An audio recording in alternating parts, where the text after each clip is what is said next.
Okey, sekarang kami daripada grup 1 akan membuat disc brake. Okey, pertama kami menggunakan jack untuk membuka tayar dan kami akan menggunakan stand sebagai penahan sebelum membuka tayar. Stand akan dipasang di bawah besi. Okey, kami menggunakan box 21 untuk membuka tayar dan menggunakan air gun. Okey, sekarangnya proses mengeluarkan jack. Kita mengeluarkan jack dulu sebelum membuka tayar. Okey, sekarang kita akan membuka tayar.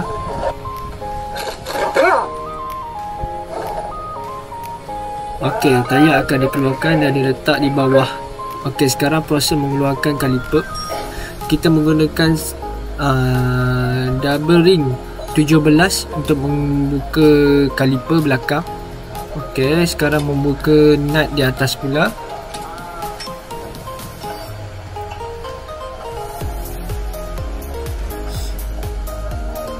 Okey, kami menggunakan ratchet bersama box 17 untuk membuka lebih mudah.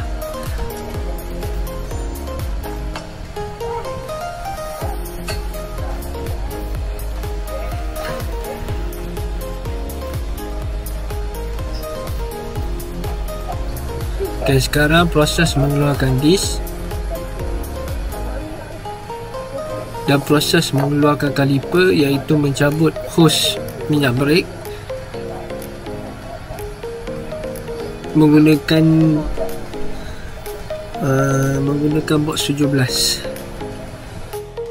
Okey, sekarang proses membuka hos minyak, kita menggunakan double ring 14 membuka minyak hose brake. Okey,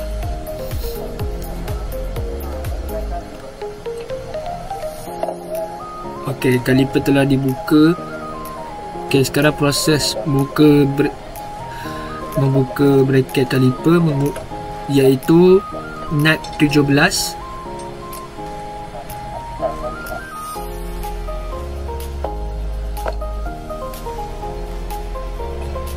Okey, bracket telah dipisahkan daripada kaliper. Bracket telah dipisahkan juga. Sekarang kita sisa semua. Sekarang proses membuka hose bleeding brake menggunakan double ring 8. Okey, sekarang ialah proses mengeluarkan piston daripada kaliper. Kita menggunakan kain, kita letak di celah-celah kaliper. Tangan jaga dan mata jaga. Okey, hos angin akan ditembak ke dalam lubang bleeding brake untuk mengeluarkan piston.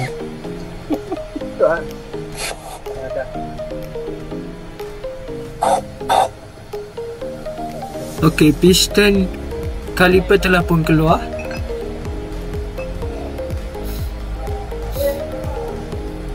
Okey, sekarang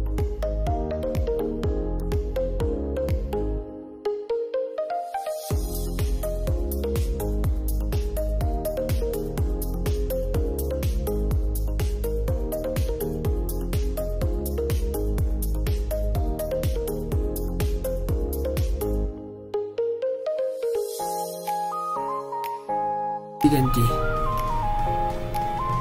Okey, kalau kita nampak lebih jelas lagi. Okey, boleh tengoklah keadaan piston seal dalam kaliper berminyak.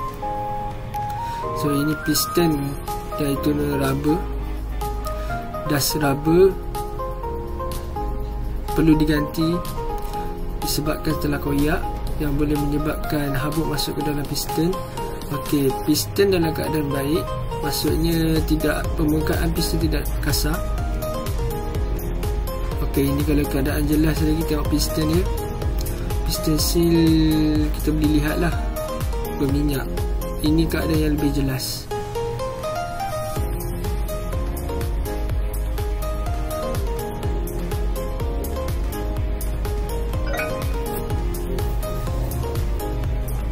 Ini pun sama, keadaan lebih jelas untuk dust cover. yang koyak. Okey, ini cara untuk mengetahui piston itu dalam keadaan baik ke tak. Itu kita gosok menggunakan tangan. Kalau jika ada rasa kasar, maksudnya perlu ditukar. Okey, sekarang kita akan membuat run out measurement. Okey, pertama kita akan memasukkan disk semula kepada tempatnya yang asal. Okey, proses untuk membuat run out measurement ni akan diterangkan oleh lecturer yang bertugas dengan bantuan peralatan untuk melihat sama ada disk itu dalam keadaan baik atau sama ada indikator, sama ada surface disk outer atau inner yang makan ataupun yang rosak, permukaan yang kasar. Keadaan kereta perlulah stable ataupun kedua-dua tayar perlulah pada keadaan yang sama untuk membuat run out measurement ini. Untuk membuat run out measurement ini, kita perlu set kepada kosong terlebih dahulu. Jika jarum daripada indikator itu pergi kepada positif, bermakna inner yang makan, iaitu permukaan luar disk yang makan. Jika outer yang makan, bermaksud bahagian dalam disk yang makan. Okey, sekarang kita akan melakukan proses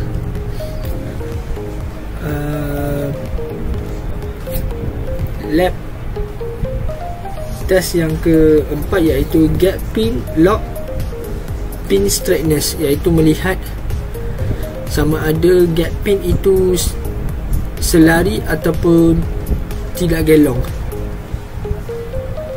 Ini adalah proses untuk mengetahui sama ada gap pin ini masih keadaan baik atau tidak, iaitu kita golekkan ke dalam permukaan yang rata.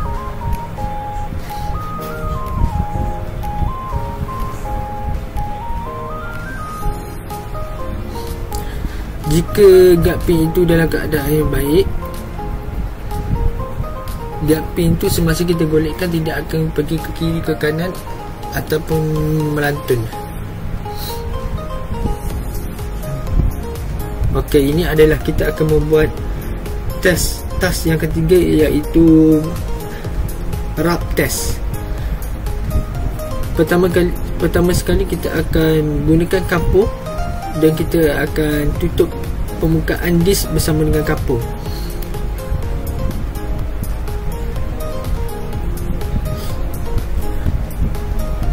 Rub test ini adalah untuk mengetahui sama ada rub test ini kita menggunakan antara disk dan brake pad, dan perlu digosokkan brake pad ke atas permukaan disk.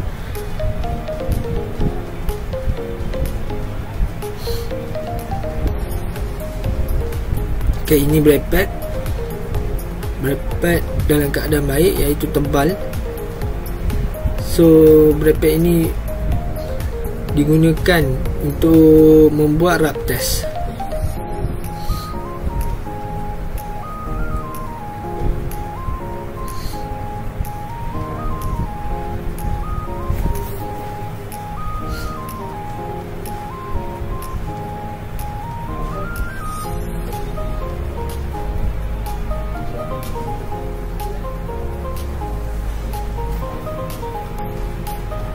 Okey, pada permukaan brake pad kita dapat mengetahui menggunakan rub test ni bahawa permukaan luar brake pad tidak sama dengan permukaan dalam brake pad. Ini bermaksud disk ini bengkok ataupun tidak sama rata. Okey, sekarang adalah proses kita memasang piston. Terlebih dahulu kita perlu bersihkan permukaan minyak yang terdapat di dalam piston supaya piston semasa bekerja dalam keadaan baik brake kita dalam keadaan baik, efisien. Kita kena bersihkan dulu daripada sebarang habuk. Sama juga piston kita bersihkan. Okey, seterusnya adalah pemasangan piston kaliper.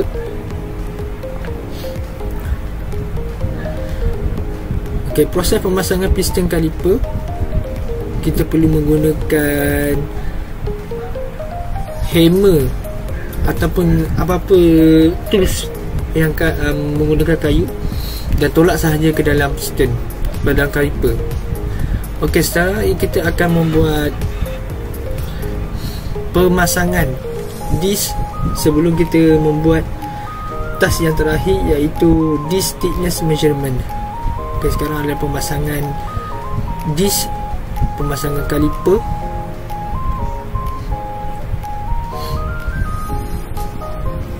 Okey, masukkan balik semula kaliper dan bracket. Kita akan menggunakan ratchet terlebih dahulu,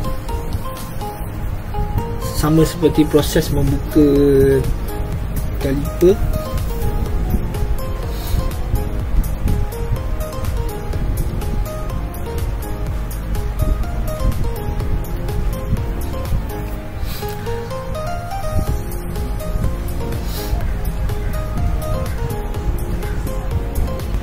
Sekarang adalah proses pemasangan brake pad.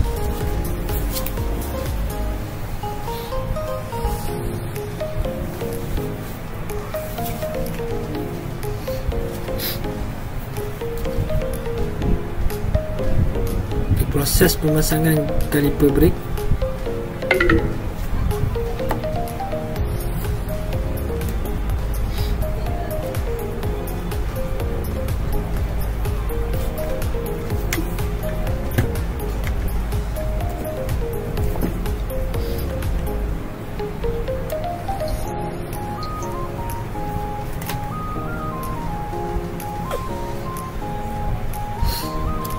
Okay, gunakan ratchet untuk pemasangan.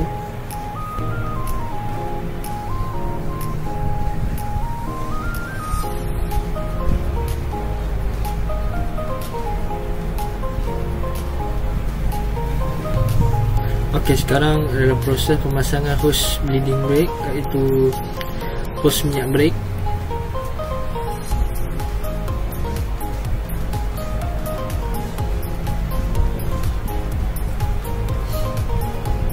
Menggunakan double ring 14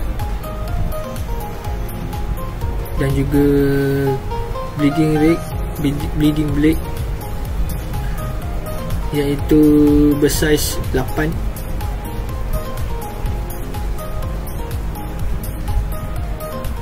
Ok, sekarang kita akan pergi kepada task yang terakhir, iaitu disk thickness measurement. Kita mempunyai 6 position untuk mengukur ketebalan disk. Ok, pertama kita menggunakan mini caliper. Ok, ukuran yang pertama ialah 21.83 cm. Kita pergi kepada surface yang kedua, iaitu 21.84 cm. Ok, kita pergi kepada surface yang ketiga, iaitu 21.74 cm.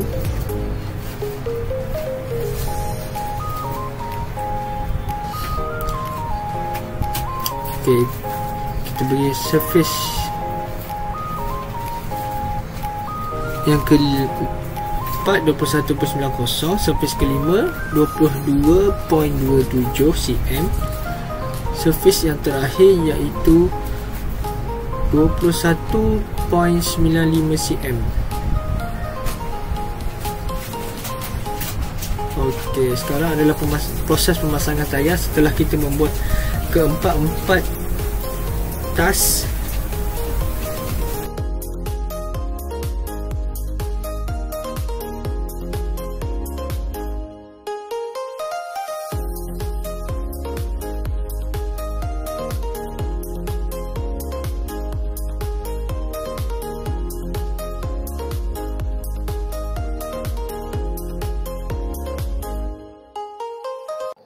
Today I want to present the result. This table 1. This brake part name for number 1 is lock pin. Number 2 is guide pin. Number 3 is pin boot. Number 4 is mounting bracket. Number 5 is pin boot. Number 6 piston seal. Number 7 piston boot. Number 8 piston. Number 9 is boot ring.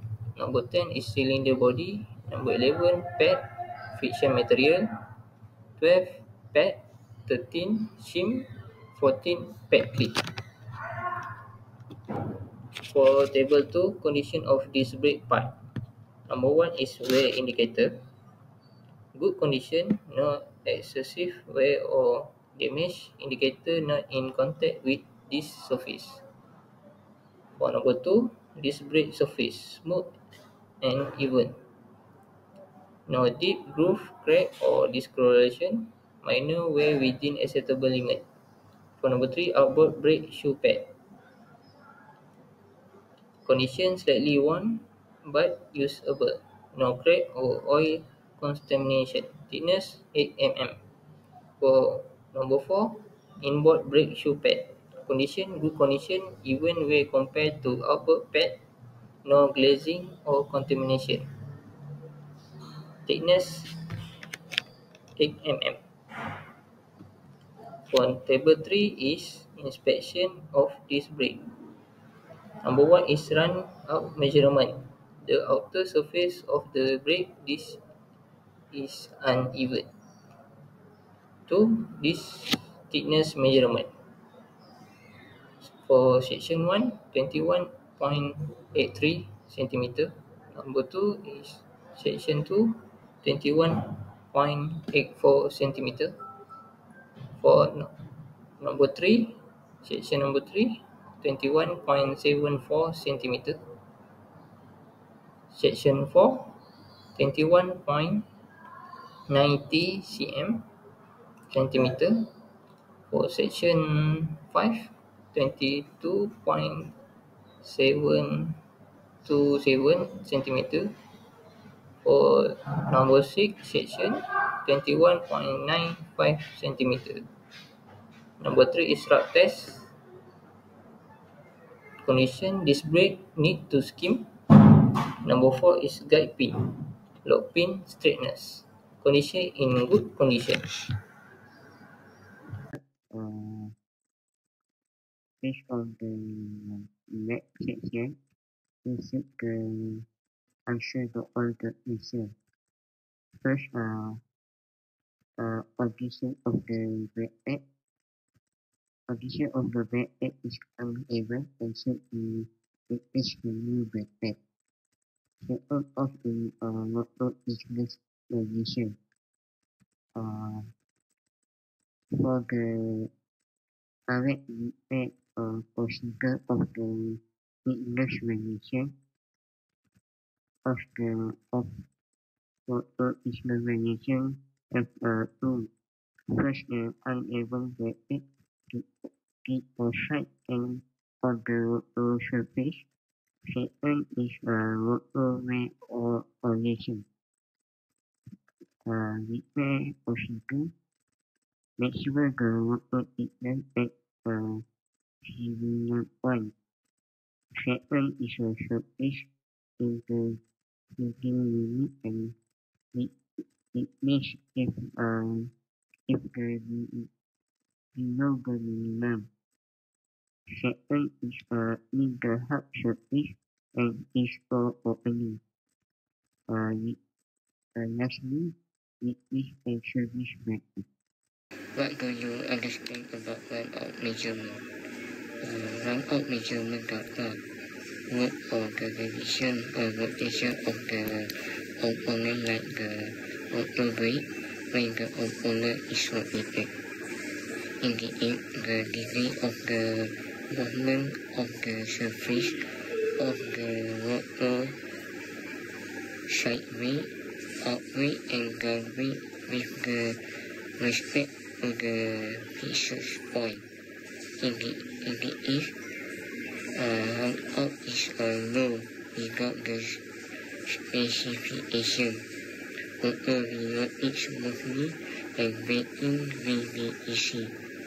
In the case of the specific runout, the surface rotor is not moving evenly, and it leads the uneven contact between the pad and the causes rotation noise and variation of rotor thickness with the same time. Last, what do you finding for the guiding or lock-in sweetness check?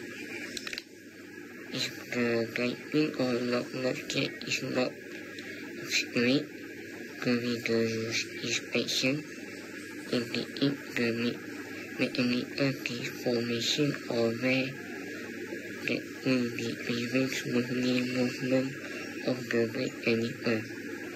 A straight guiding is obvious as well. The caliper slide evenly, applicate the brake surface uniformly on the both sides on the disc. Possible effectively on the disc brake system is not straight. If the in or lock-in are not straight, following the problem may occur. First, uneven the brake pad. Second, brake drop, and third, reduce the braking efficiency, and lastly, noise and vibration. The conclusion of this map based on the runout measurement data. If the measurement value is within the manufacturer allowable limit, the rotor is good condition and can be reused. However, in this runout exceed the specific limit, indicate the rotor surface is uneven or perplexed. In this case, the rotor should be resurfaced or replaced to prevent variation. Uneven the braking, uneven braking, and the future rotor distance variation.